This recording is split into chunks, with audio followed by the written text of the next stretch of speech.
나이가 들수록 외모를 가꿔야 한다. 이 말을 들으면 아마 이런 생각이 먼저 떠오르실 겁니다. 이 나이에 그게 무슨 의미가 있을까? 그러나 이 말 겸손이 아닙니다. 포기입니다. 거울 보는 시간이 줄어드는 것. 사진 앞에서 자꾸 뒤로 물러서는 것. 몇 년째 같은 옷을 꺼내 입는 것.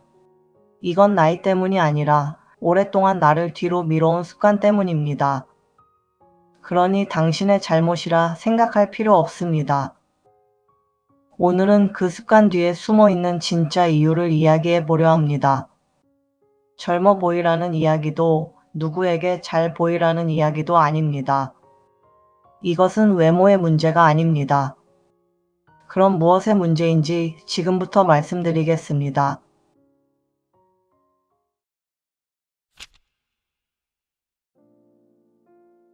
첫 번째, 나는 여전히 중요한 사람이라는 감각. 사람은 왜 나이 들수록 자신을 돌보는 행동을 조금씩 멈추게 될까요? 그리고 그 행동이 멈추는 순간 자신에 대한 관심도 함께 옅어집니다. 아이에게는 좋은 옷을 사주면서 나 자신은 몇 년째 같은 옷을 입고 있습니다. 가족의 건강은 꼼꼼히 챙기면서 정작 나의 건강검진은 계속 미룹니다.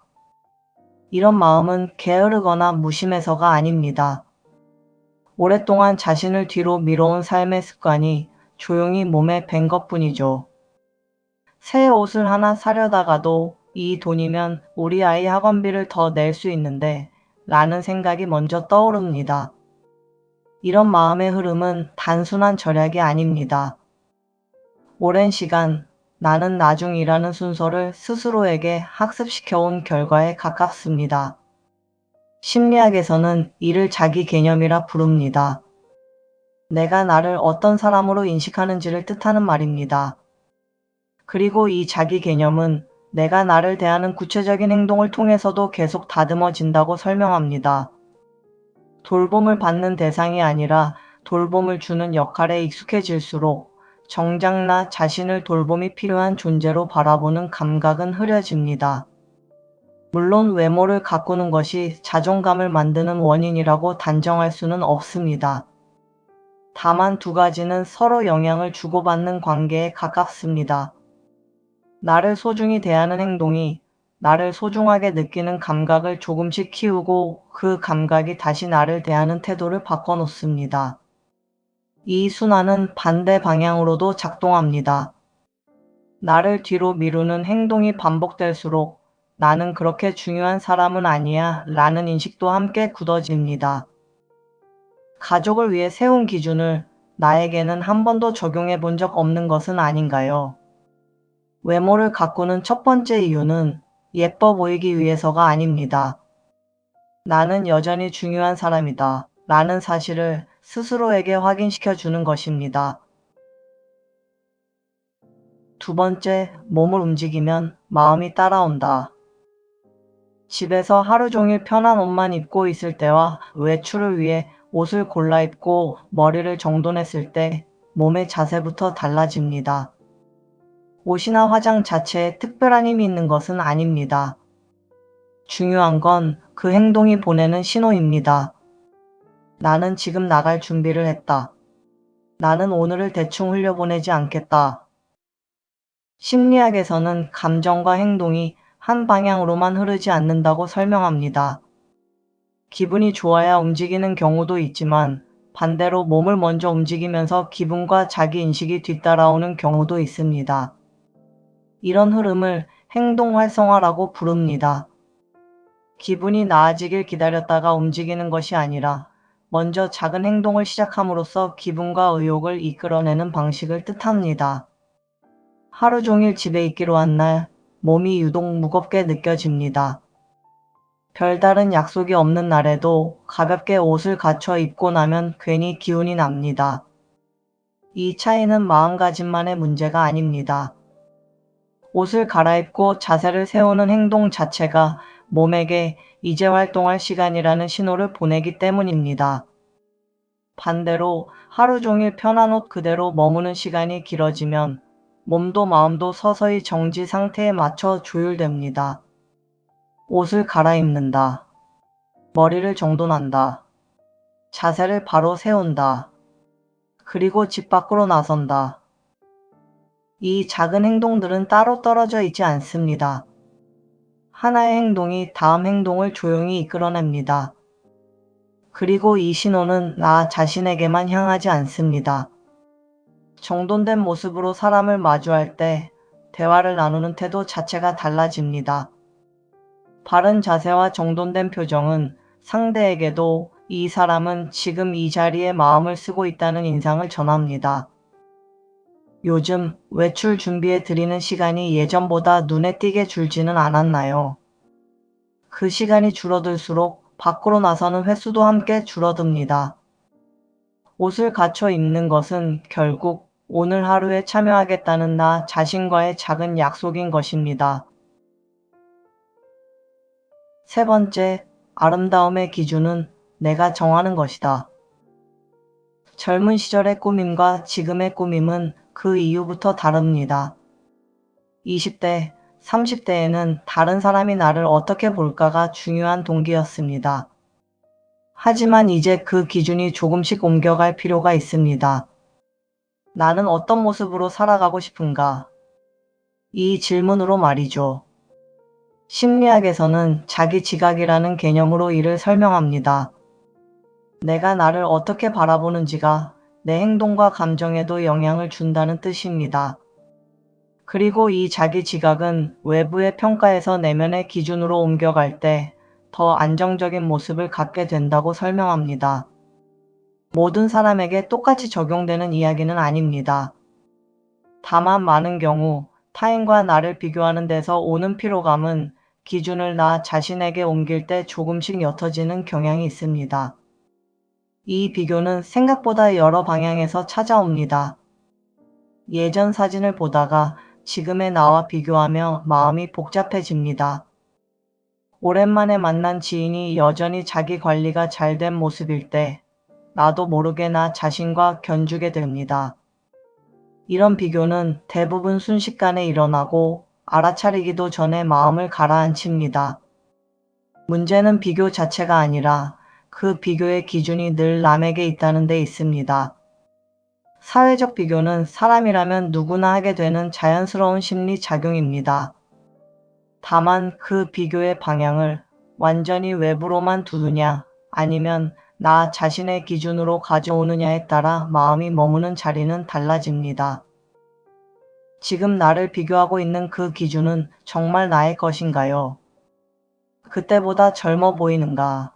저 사람보다 나은가가 아니라 지금의 나를 제대로 돌보고 있는가가 진짜 중요한 질문입니다. 기준을 나에게로 가져올 때 비로소 지금의 나를 있는 그대로 바라볼 여유가 생기는 것입니다. 네 번째, 문을 나서는 작은 용기. 여기서 조금 조심스러운 이야기를 해보겠습니다. 모든 사람에게 해당하는 이야기는 아니지만 짚고 넘어갈 필요는 있습니다. 외모에 대한 자신감이 옅어지면 사람을 만나는 일이 조금씩 부담스러워집니다. 사진 찍는 순간을 피하게 되고 모임 참석을 망설이게 되죠. 이런 변화가 반복되면 외출이 줄고 사람과의 만남이 줄고 새로운 자극도 함께 줄어드는 흐름이 만들어집니다. 그리고 그 흐름 끝에서 하루하루가 조금씩 단조로워집니다. 여기에는 조금 더 미묘한 심리가 하나 더 작용합니다. 나는 지금 별로일 거야 라는 생각으로 모임을 피하면 정작 그 모임에서 어떤 반응을 얻었을지 확인할 기회조차 사라집니다. 확인할 기회가 없으니 그 생각은 반박당하지 않은 채로 그대로 남습니다. 그리고 다음 모임에서도 같은 이유로 또 한 걸음 물러서게 됩니다. 심리학에서는 이런 흐름을 자기 충족적 예언이라는 말로 설명하기도 합니다. 스스로 만든 예상이 그 예상에 맞는 행동을 불러오고 결국 그 행동이 처음의 예상을 다시 확인시켜주는 구조입니다. 물론 모든 위축이 이런 식으로 반복되는 것은 아닙니다.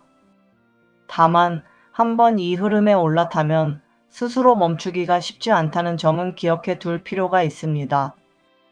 외모를 가꾸는 행동이 그 자체로 목적이라는 뜻은 아닙니다.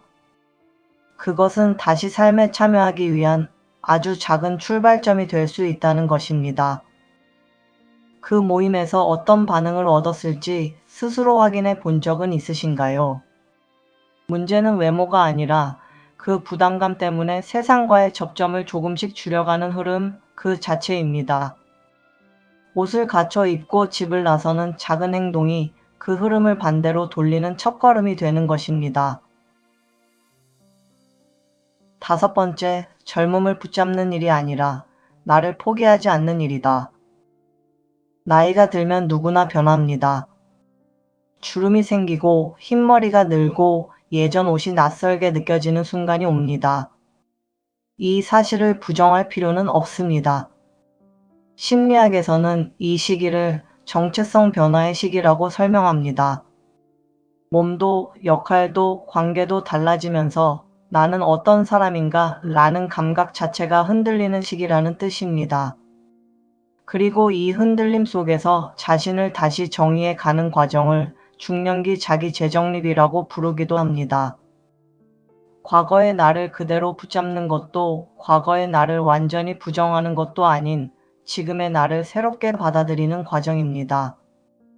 그런데 이 변화 앞에서 사람은 보통 두 갈래 중 하나로 향하기 쉽습니다. 나이 들면 당연히 이렇게 되는 거지 라며 모든 걸 내려놓거나 나는 절대 늙지 않겠다 라며 지나치게 매달립니다. 두 방향 모두 조금 들여다보면 닮아 있습니다. 지금의 나를 있는 그대로 바라보지 않는다는 점에서 그렇습니다. 한쪽은 어차피 소용없다며 나를 방치하고 다른 한쪽은 지금의 나여서는 안 된다며 나를 부정합니다. 그 사이에는 훨씬 건강한 세 번째 길이 있습니다. 늙어가는 나를 받아들이면서도 나 자신을 포기하진 않는 태도입니다. 이 태도는 거창한 결심이 아니라 아주 사소한 선택들로 이루어집니다. 비싼 화장품이 필요한 것은 아닙니다. 명품도 시술도 필요하지 않습니다. 깨끗하게 관리하는 것, 나에게 어울리는 옷을 입는 것, 자세를 바로 세우고 몸을 움직이는 것. 이런 선택들이 쌓일수록 나이 들면 잃어가는 과정이 아니라 지금의 나를 새롭게 알아가는 과정에 가까워집니다. 오늘 아침 거울 속 낯선 얼굴 앞에서 살짝 당황한 적이 있으신가요? 예전에 입던 옷이 어색하게 느껴져서 조용히 옷장 깊숙이 넣어둔 옷이 하나쯤은 있을 것입니다. 그 낯설은 자연스러운 감정입니다. 다만 그 낯설을 이제 나는 끝났다 라는 체념으로 이어가지 않으면 됩니다. 외모를 가꾸는 일은 젊음을 붙잡으려는 시도가 아닙니다. 지금의 나를 어제의 나보다 조금 더 소중하게 대하겠다는 다짐인 것입니다. 그렇다면 오늘부터 무엇을 바꿔볼 수 있을까요?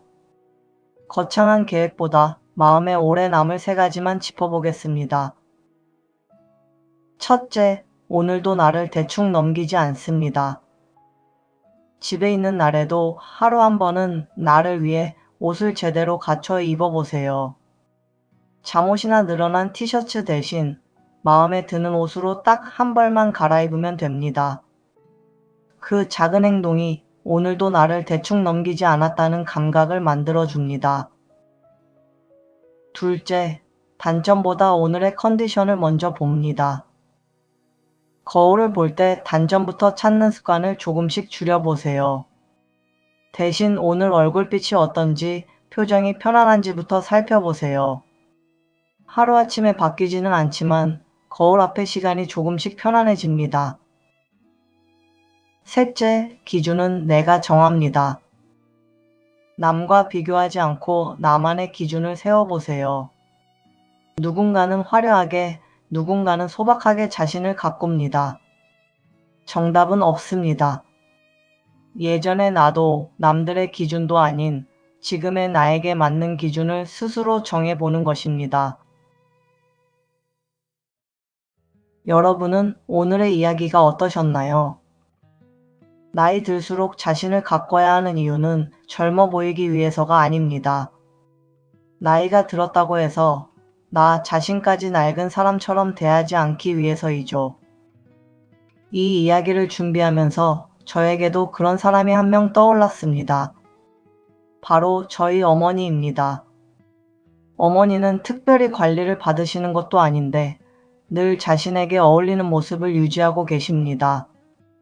머리는 매일 직접 손질하시고 염색도 때가 되면 꼭 챙기십니다. 비싼 옷이 아니어도 자신에게 맞는 스타일을 찾아 입으실 줄 아십니다. 처음엔 그저 부지런하시다고만 생각했는데요. 다시 보니 그건 부지런함이 아니었습니다. 자신을 오랫동안 포기하지 않고 꾸준히 돌봐오신 결과였죠. 그래서인지 어머니를 뵐 때마다 나이와 상관없이 편안해 보이십니다. 저는 그런 어머니를 보면서 나이 든다는 것이 무언가를 잃어가는 일만은 아니라는 걸 배웁니다. 자신을 계속 돌보는 사람에게는 나이가 오히려 자연스러운 여유로 쌓이는 것 같습니다. 여러분의 오늘도 그렇게 쌓여가고 있을 것입니다. 오늘 거울 앞에서 자신에게 이렇게 말해보세요. 나는 아직도 나를 돌볼 가치가 있는 사람이다. 이제는 어제보다 나를 조금 더 소중하게 대해 보시길 바랍니다. 그렇게 조금씩 나를 되찾아가시면 좋겠습니다. 이 영상이 도움이 되셨다면 구독과 좋아요로 응원해주세요. 여러분의 그 응원 하나하나가 더 좋은 영상을 만드는데 큰 힘이 됩니다.